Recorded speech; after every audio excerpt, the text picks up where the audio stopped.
اعوذ باللہ من الشیطان اللعین الرجیم بسم اللہ الرحمن الرحیم السلام علیکم یا علی مدد۔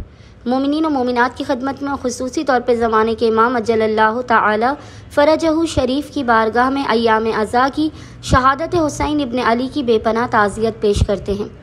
آج مومنین کی خدمت میں ایام عزا میں پہلی سے تیسری محرم کے دن 3 دن تک کیا جانے والا لگاتار سید الشہداء حسین ابن علی کا بے پناہ مجرب ترین وظیفہ عمل لے کر آئے ہیں۔ یہ وظیفہ عمل خوشنودی محمد و آل محمد کے لیے، ناممکن ترین حاجات کی قبولیت کے لیے، مشکلات، بلا، آفات اور ناگہانیوں کے خاتمے کے لیے بے پناہ مجرب ترین وظیفہ عمل ہے۔ آپ اس وظیفہ عمل کو کریں گے، آپ کو چہاردہ معصومین کی خوشنودی حاصل ہوگی، ہر ناممکن ترین حاجات آپ کو عطا کی جائیں گی۔ مومنین کسی بھی مشکل ترین وقت میں پہلی سے تیسری محرم کے علاوہ بھی جب بھی کوئی مشکل ترین وقت ہو، کوئی کام آپ کا اٹکا یا پھنسا ہوا ہو، کوئی حاجت قبول نہ ہو رہی ہو، تو آپ اس وظیفہ عمل کو کریں۔ صدقہ حسین ابن علی خداوند متعال ہر مشکل گھڑی اور مصیبت کو آپ پر سے ٹال دے گا۔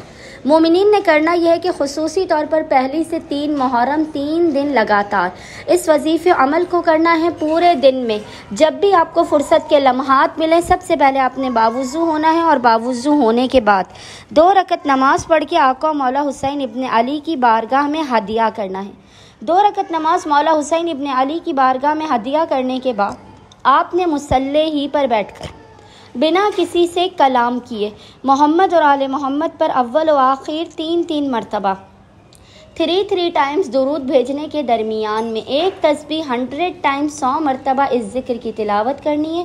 ذکر آپ کو انشاءاللہ تعالی اسکرین پر لکھا ہوا نظر آ رہا ہوگا، اور وہ ذکر ہے لعن اللہ علی ابی سفیان، لعن اللہ علی ابی سفیان۔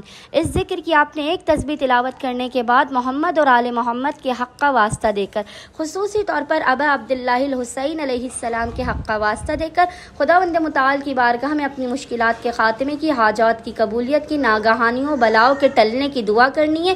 انشاءاللہ تعالی خداوند متعال اس عمل و وظیفے کے صدقے میں مومنین کی ہر بگڑی کو بنا دے گا۔ اللہم صلی علی محمد و آل محمد وعجل فرجہم اجمعین۔